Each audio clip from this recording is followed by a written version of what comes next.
The IM market is probably the most interesting that it has ever been in recent times. The manufacturers nowadays are trying their best to use the most weird and wacky drivers into their IEMs right now. We have, of course, the usual, the BAs, the DDs, but on top of that, we also have planar magnetics, we have electrostatic tweeters, electrode tweeters, we have piezoelectric tweeters, we have bone conduction drivers, the list goes on. And they're all mashing together all of these kinds of drivers to create what we now call a hybrid IEM. Now, the most common kind of hybrid IEM would be the BA-DD hybrid. But on top of that, many manufacturers are now mixing together three different kinds of drivers to create the tribrid, for example, with BA-DDs as well as ESTs. But not just stopping there, manufacturers still even want to go even further and create the quadbrid, which means mixing together four different kinds of drivers. Effectively, today we are now living in what I'll call the hybrid wonderland. Everyone and their mothers are trying to create the best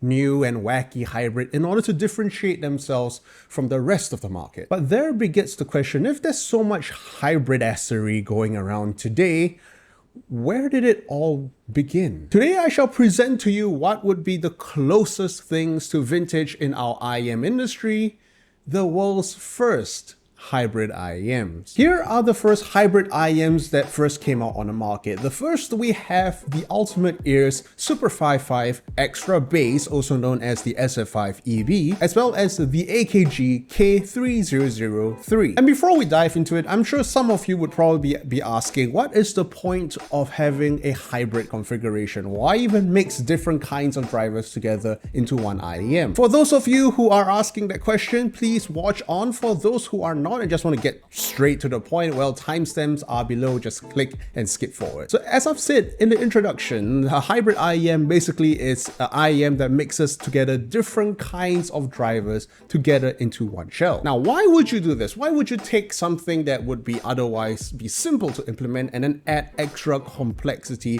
to that system? First, let's talk about the baseline, which are essentially BA drivers or balanced amateur drivers. Now, BA drivers usually suck by themselves. They aren't as good as playing back the whole audible range of frequencies as well as, let's say, a dynamic driver. So because of that, you usually don't see a lot of single BA configurations out there. Typically, they like to put in a lot more BA drivers in order to cover the ranges that they usually lack. So you would have bass BAs, which are commonly known as woofers, and then you also have treble BAs, which are also commonly known as tweeters. So what manufacturers would usually do is that it would take a full range BA driver, which would typically be deficient in bass and treble, and then boost it up with a woofer and a tweeter respectively. So you can see that within this environment, there is the potential to just swap out any of these drivers with something else entirely. So back to the bass BA, or again called the woofer.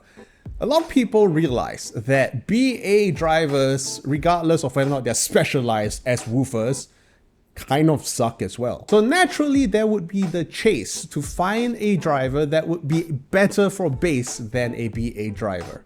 And what do you know? The most appropriate candidate was right there in front of us the whole time. The humble dynamic driver has been in use longer than IEMs have even been invented. Now, dynamic drivers are typically used full range. They typically don't have the bandwidth problems that BA drivers usually have. So in the early days, it was considered kind of wasteful to try and use a dynamic driver just for the bass frequencies, because the logic would state that why are you just limiting it to just doing bass? You could just might as well use the entire thing and make it just a single DD setup, which they're kind of right in retrospect. But in some cases, the marketing takes over. And in those cases, what you get is the world's first hybrid IEM. This is the Ultimate Ears Super.Fi 5 Extra Bass, also known as the SF5 EB. It was released in the ancient year of 2007. Even by the time when I got into the hobby in around 2009,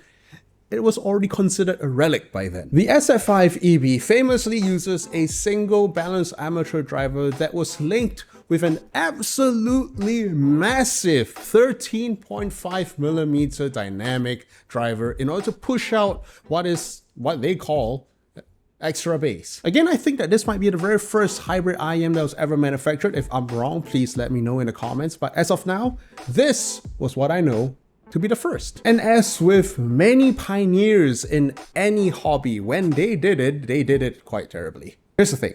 I acknowledge the SF5 EV for its historical context. I think it's a great collector's item, but I never use it. It is not great. It's bad. It's a terrible IEM. In fact, so terrible that it was actually the least popular of the triplets when it was released. What triplets, you may ask? Well, there is the Super.Fi 5 EB, which is this one, the Super.Fi 5, as well as the most popular of the triplets, the Triple.Fi 10. Now, ask any veteran in the hobby and you'll probably reminisce very well about the TF10. It was one of the most popular triple driver models back in the dark ages of like 2010 to about 2015. Everyone that I knew back then in the hobby had a TF10. Not only was it actually pretty decent at the time, for a while, it was also the cheapest triple driver that you could get. Back then on Black Friday, you could get a TF10 for $99 US. But I'm digressing.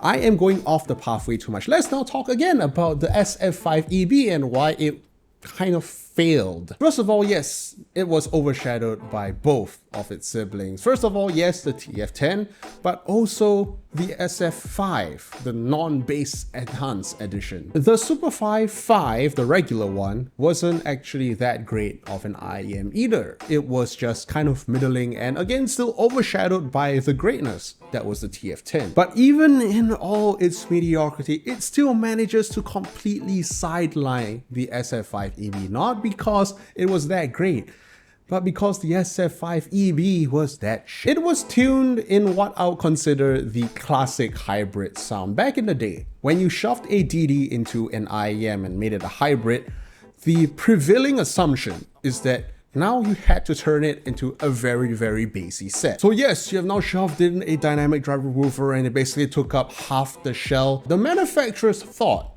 that the people would think that, oh, it would need to have a lot of bass in order to show off its dynamicness. And the trend was kind of started here at the SF5 EB. It was a lot of bass.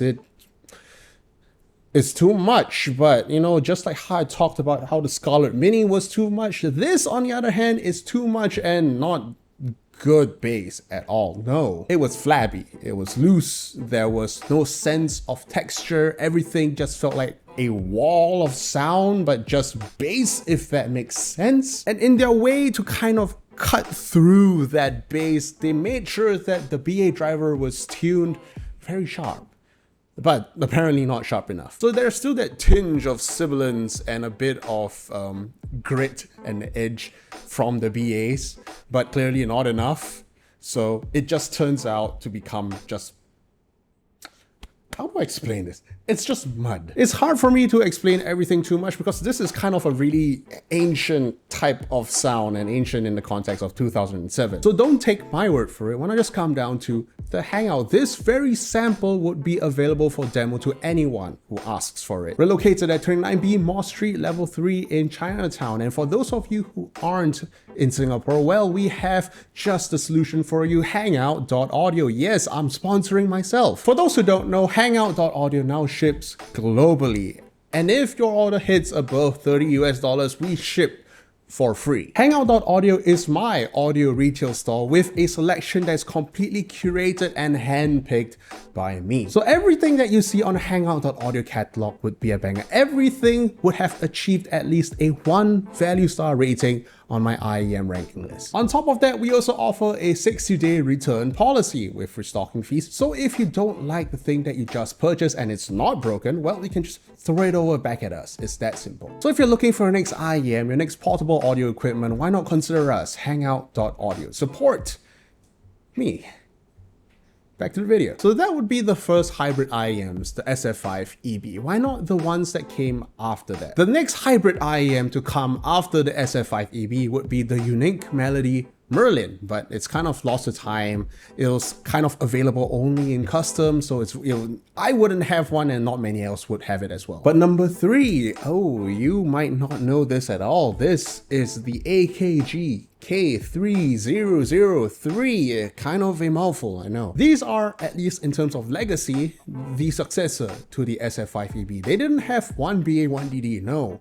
Instead now, You have 2 BAs and 1 DD. The other thing you would also notice from the K3003 is that it is absolutely tiny, an absolute far cry from the absolute chonker that was the SF5EB. So where Ultimate Ears decided to use their absolutely massive 13.5mm dynamic driver woofer into the SF5EB, AKG has decided to go for a much more conservative 9.5mm. So they're very compact, very small, much easier to fit into the ears. And you would think that for such a modest package, it would also be quite a bargain, right? Absolutely not. Believe it or not, at the time, the K3003 would have been the world's most expensive IEM at the time. And even till today, the price would still be quite eye-watering at $1.5 thousand US. And it didn't even come with detachable cables. Now, hindsight is 2020, but in hindsight, the K3003 had no reason for being that expensive. It uses a very, very rudimentary setup of a TWFK and a DD. A TWFK is a very common 2-driver BA stack and is commonly used as an all-in-one solution in a way. So pairing it up with a DD doesn't necessarily make it more expensive unless you're telling me that TWFKs cost like $500 at the time. But all of this was in hindsight. Back then, this was new. This was revolutionary, even though the SF5 existed before that. The K3003 made waves in a similar way of how the HD800 made waves. It told people that yes, it is okay for you to spend more than $1,000 on a universal IEM. But now I guess the question that all of you would have for me is, how does the K3003 actually sound? Is it as bad as the SF5EB? No. But it's kind of a caveated no. The K3003 sounds fine. It's alright. Like in the context of my old ranking list, it would be like a C-ish. So no, absolutely not. It has not aged well, unless aging well would mean that it went from kind of top tier to middle of the barrel at this point. It's a mild V-shape. It's not exciting in a way that you would expect from hybrids at the time. I think that shocked a lot of people as well. You didn't have the gobs of bass that the SF5EB had. Instead, you had a much more restrained presentation, and I think that was also kind of why people didn't like it as much at the time. When you bought a hybrid, you bought it because you want bass, and the K3003 is definitely not a bass headset. The bass is pulled back, the overall sound signature is balanced to a kind of a mild V-shape, but not to the point where you think that it's actually exciting. In the context of today, it's kind of like,